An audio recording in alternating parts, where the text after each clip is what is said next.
Le Canada est un pays qui regorge de merveilles naturelles et qui possède un potentiel inexploité. Un pays où les vastes paysages n'ont d'égal que la chaleur et la générosité de ses habitants. Et des amis qu'on se fait à chaque coin de rue. Ça pourrait être un bon animal de compagnie. Je m'appelle Nathan Coleman. Joignez-vous à moi dans ce formidable voyage à travers ce pays aux multiples visages. Nous découvrirons des paysages à couper le souffle et vivrons des expériences inspirantes qui vous inciteront à entreprendre vos propres aventures canadiennes.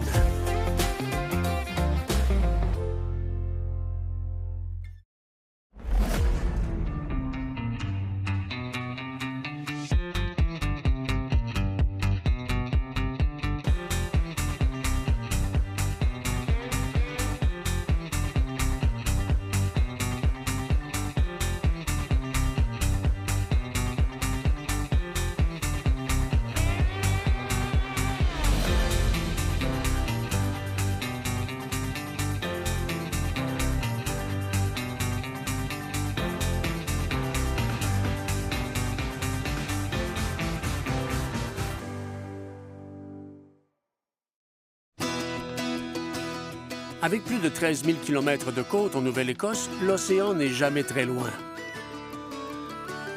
La culture est définie par la mer, ainsi que par les récompenses et les risques qui y sont associés. La Nouvelle-Écosse regorge de trésors cachés et possède un charme unique. C'est un lieu chargé d'histoire.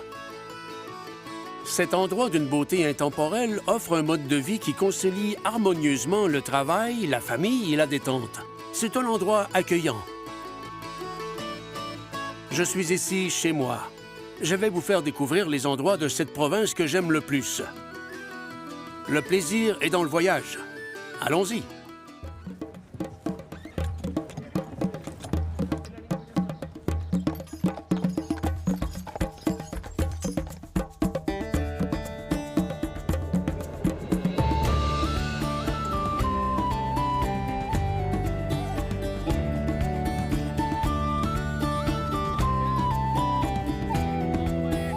Jouez à pile ou face avec une pièce de 10 cents et 50 du temps, vous tomberez sur le Blue Nose, l'emblématique goélette qui est célèbre dans l'histoire maritime du Canada et qui témoigne de la fierté des industries de la pêche et de la construction navale de la Nouvelle-Écosse. Dans le majestueux vieux Lunenberg, site classé au patrimoine mondial de l'UNESCO, niché sur la côte sud de la Nouvelle-Écosse, le Blue Nose réincarné repose dans son port d'attache. Je m'y suis rendu pour discuter avec le capitaine Philip Watson, mais je n'avais pas prévu la suite. On sent l'histoire de ce bateau. Parle-moi de cette goélette, mais aussi de l'histoire du premier Blue Nose. Pourquoi était-ce un voilier si particulier? La première course du Fisherman's Trophy est organisée en 1920. Elle opposait les meilleurs Américains aux meilleurs Canadiens. Les Américains ont gagné. Le Canada a réagi en confiant la conception du Blue Nose au jeune architecte naval William Rouet. Angus Walters a été nommé capitaine. Il était bien connu dans le milieu. Il a remporté les courses en 1921. Il n'a plus jamais perdu par la suite. La goélette a conservé le trophée jusqu'aux dernières courses en 1938. Il est important de noter qu'il s'agissait d'abord d'un navire de pêche. Il s'écoulait parfois 3 ou 4 ans entre deux courses. Le navire pouvait continuer ses activités de pêche pendant ce temps. Le premier Blue Nose détenait le record du plus grand nombre de poissons pêchés à l'époque, soit 500 000 livres. Les voiliers et la mer suscitaient un certain romantisme. Cet amour, la compétition entre les États-Unis et le Canada, ainsi que la victoire du Blue Nose, ont vraiment attiré l'attention du pays. Le navire et l'équipage du capitaine Angus se sont retrouvés au Panthéon des sports canadiens, sur un timbre et sur la pièce de 10 cents. Cette victoire a été grandement célébrée à l'époque. Le Blue Nose a malheureusement coulé au large d'Haïti. Pourquoi y a-t-il eu un tel élan pour reconstruire ce navire? Et quel est le lien avec Lunenberg? Qu'est-ce que ça signifie? Il s'agit d'une perte énorme. Le capitaine Angus se trouvait au club local de curling lorsqu'il a reçu l'appel téléphonique l'informant que le Blue Nose avait été perdu au large d'Haïti. En 1960, juste à côté, ils ont construit le Bounty pour le film Les Révoltés du Bounty avec Marlon Brando. La ville et la province ont réalisé qu'elles disposaient toujours de la technologie nécessaire pour construire de grands voiliers en bois. Elles ont donc cherché quelqu'un qui pourrait parrainer le projet. La famille Holland s'est proposée. À l'époque, elle brassait la bière Schooner, que l'on peut encore acheter aujourd'hui. Ils ont construit la goélette et l'ont baptisée Bluenose 2. Le reste appartient à l'histoire. Ils l'ont fait naviguer de 63 à 71 et l'ont vendu à la province pour 10 cents. Bluenose 2 est depuis l'ambassadeur de la province. Le premier Bluenose a remporté son premier Fisherman's Trophy en 1921 et est resté invaincu pendant 17 années. Il a été vendu à l'étranger et a fait naufrage sur un récif au large d'Haïti en 1946. Près de 20 ans plus tard, un grand nombre d'ouvriers ayant travaillé sur le navire original ont construit le Bluenose 2 sur le même chantier naval ici à Lunenburg. Philip Watson a servi plus de 37 ans sur le Bluenose 2, dont 23 ans en tant que capitaine. Comment devient-on capitaine du Bluenose? Ce que je dis toujours, c'est qu'il faut commencer par nettoyer les toilettes. Il faut commencer au bas de l'échelle et gravir les échelons. C'est la meilleure façon de réussir. J'ai commencé comme matelot de pont, j'ai passé 4 ans sur le pont et ensuite j'ai gravi les échelons. J'ai été maître d'équipage, 3e lieutenant, second lieutenant et chef de bord. Puis, j'ai été promu capitaine. Il s'agit d'une tâche si vaste et monumentale que si l'on comprend le travail de chacun, la vie est beaucoup plus facile. Qu'est-ce qui rend le Bluenose si différent d'un voilier classique? La taille. Elle fait 125 pieds de haut, 16 pieds de profondeur et 161 pieds jusqu'à l'extrémité du beaupré. C'est un grand navire, imposant et puissant. Oui, et il faut un grand équipage. Ça doit être surprenant de voir tout ce personnel monter à bord. Qui sont-ils? Sont-ils seulement là pour l'été? Sont-ils à temps plein? Nous sommes 6 à travailler à temps plein. Moi-même, mon second, le chef mécanicien, le second lieutenant, le maître d'équipage et un cuisinier. Nous embauchons chaque année 14 jeunes, majoritairement de la Nouvelle-Écosse. Mais nous avons aussi des personnes de tout le pays qui séjournent sur la goélette. Ils partagent cette expérience avec leur communauté. Aucune expérience n'est requise. Nous enseignons tout sur place. Le vernissage à la peinture, l'art oratoire, le nettoyage des toilettes, etc. Nous leur apprenons à lever les voiles et à tenir la barre. Ils font ensuite le tour de la province. Certaines années, nous parcourons la côte Est, d'autres fois les Grands Lacs. Mais nous passons beaucoup de temps en Nouvelle-Écosse et plus particulièrement à Lunenburg, où nous avons un programme de visite guidée des ports et nous emmenons le public faire de la voile. Nous gonflons les voiles, nous coupons les moteurs et nous naviguons avec la goélette. Nous voulons raconter l'histoire de la Nouvelle-Écosse et intéresser les gens à utiliser le navire comme moyen pour découvrir la province, du Cap-Breton à Yarmouth, et qu'ils s'intéressent à son histoire et à celle de la pêche. Ça les incitera à découvrir la beauté de la région et ce qu'il y a à y faire. Nous espérons également raconter l'histoire du navire, des hommes qui y travaillent à l'époque et ceux qui sont restés à terre. La vie était difficile pendant cette période. C'est une grande leçon d'éthique du travail et du travail en commun pour accomplir une tâche. L'un des éléments intéressants ici, près du gouvernail, d'où nous dirigeons le navire, est cette grosse pièce de bois, appelée baume. C'est un sapin de Douglas de la Colombie-Britannique. La baume mesure 81 pieds de long et pèse 3500 livres. Elle se balance sur l'écoute jusqu'à ce qu'elle touche presque les câbles qui maintiennent les mâts. Elle doit être longue. Oui, elle doit être longue, car cette voile fait 4100 pieds carrés. La baume doit être capable de la maintenir. Nous avons différentes sortes de sapins de Douglas de la côte ouest. C'était également le cas sur le navire d'origine. Le pont sur lequel nous marchons et les mâts sont en sapin de Douglas. Ils sont arrivés dans les années 1920, lors de la construction du Bluenose. Ils ont traversé le pays en train avec le nouveau chemin de fer et ont longé le front de mer ici et ont traversé Maronde Bay. Je trouve que c'est un bout d'histoire très intéressant. C'est un effort national. Notre mât principal mesure 125 pieds à partir du pont. Nous sommes trop grands pour remonter la voie maritime du Saint-Laurent. Nous devons nous arrêter à Montréal et abaisser les mâts de 15 pieds. Un inspecteur s'assurera que tout est en ordre et que nous pouvons emprunter la voie maritime. On s'arrêtera dans une ville comme Prescott pour remettre les mâts en place. En dessous de nous, ce sont les espaces de vie. C'est parfois difficile de rester dans nos couchettes quand le navire est secoué de haut en bas et de gauche à droite. Voici l'ancre. Certains villages de pêcheurs ou communautés que nous visitons n'ont pas un quai avec une profondeur d'eau nécessaire pour accueillir le Bluenose. Mais nous jetons quand même l'ancre dans ces communautés afin de leur faire revivre l'histoire de la pêche. Ça semble lourd. Est-ce difficile de la faire passer par-dessus bord? Pour moi, c'est très facile. Je me tiens derrière et je leur dis de le faire. Mais oui, ça pèse 750 livres. C'est difficile de la jeter par-dessus le bastingage et de la remonter. Une fois notre bavardage terminé, ils ont branché les tuyaux et m'ont mis au travail. Ça brille.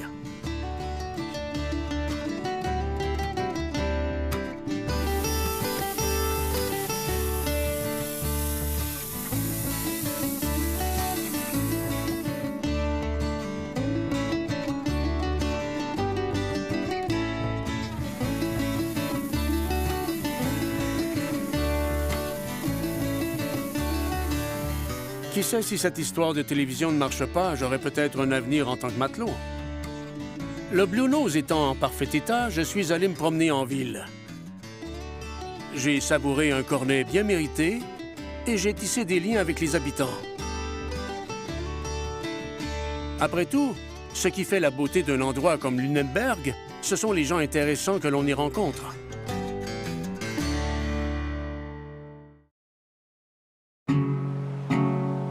Aucune visite en Nouvelle-Écosse n'est complète sans voir les merveilles naturelles de la baie de Fundy. Située sur la côte atlantique entre le Nouveau-Brunswick et la Nouvelle-Écosse, la baie est réputée pour avoir les marées les plus hautes du monde. Le parc Burncoat Head est un des meilleurs endroits pour observer ce phénomène naturel.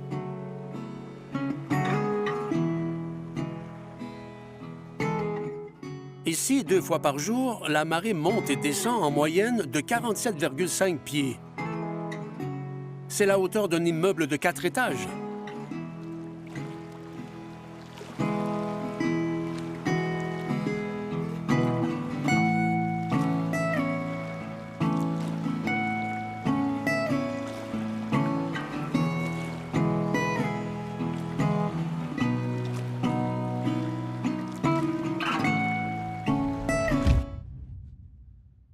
Incroyable!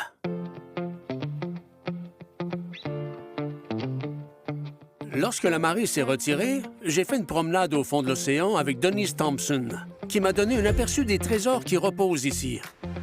Denise! Oui, es-tu prêt pour une promenade au fond de l'océan? Plus que jamais!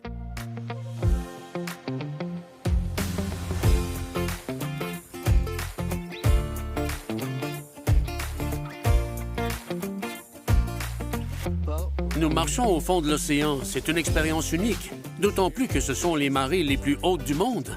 Quelle hauteur atteignent-elles? Elles peuvent monter jusqu'à 53 pieds.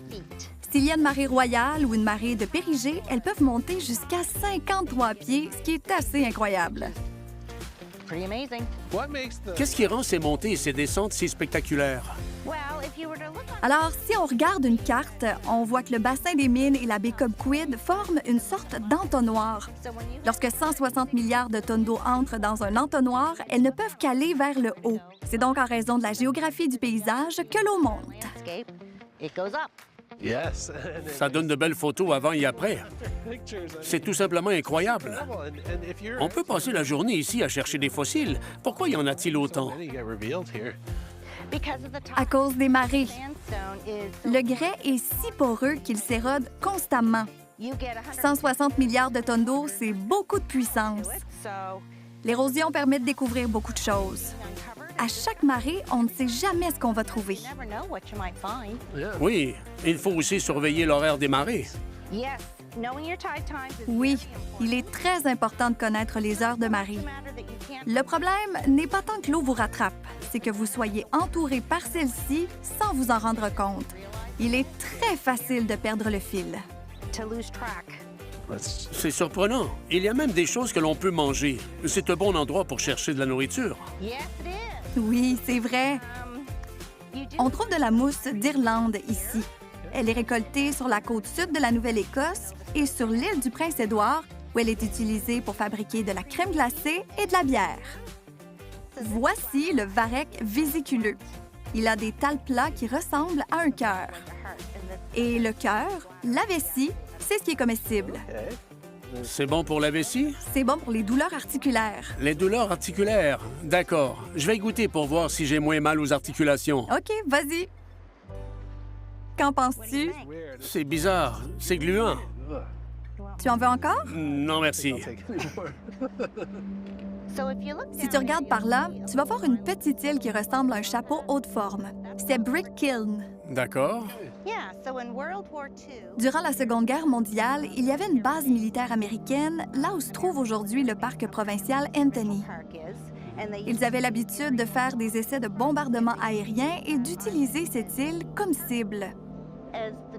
Au gré des marées, on trouve parfois des restes de bombes. C'est un peu effrayant. Que se passe-t-il? On vous appelle?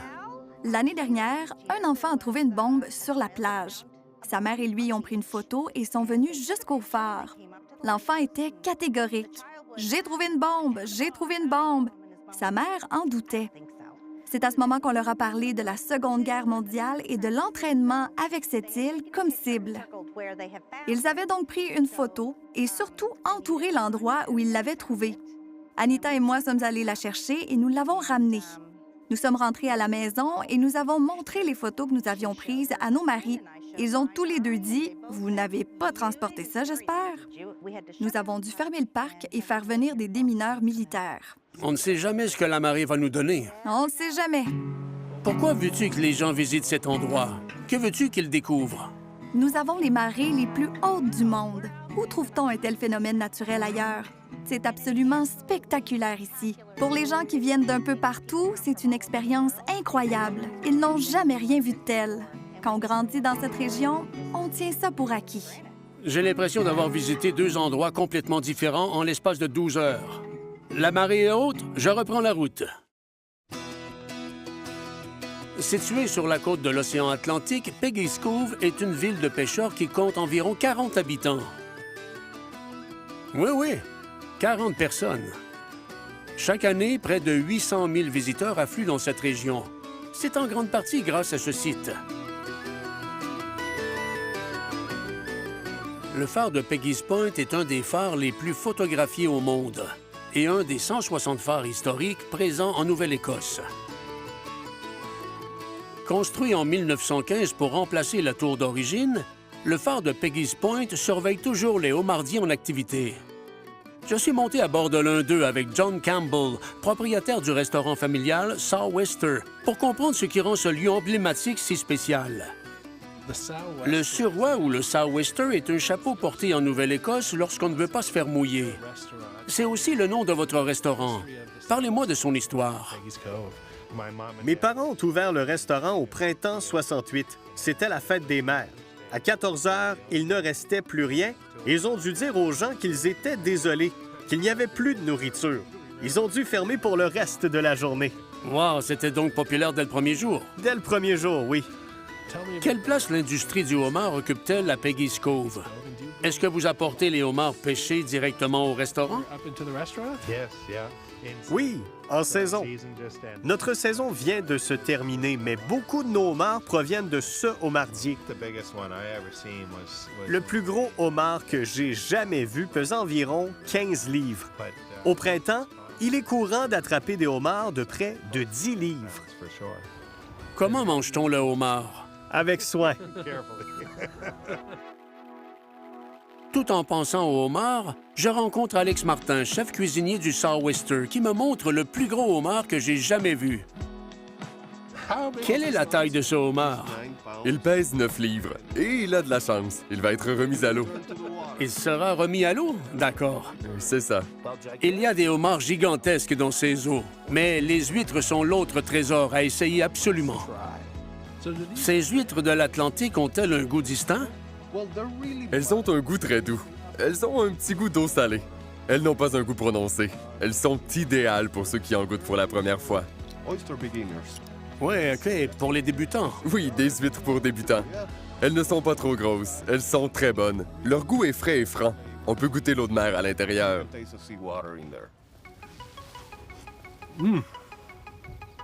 Elles sont fraîches. C'est comme ça qu'on les aime. Ouais. Rien ne vaut une huître et une bière. Je crois que ce homard est d'accord avec nous. N'étant pas du genre à contester les coutumes locales, je me suis inspiré du chef Martin. Il a raison, il n'y a rien de tel.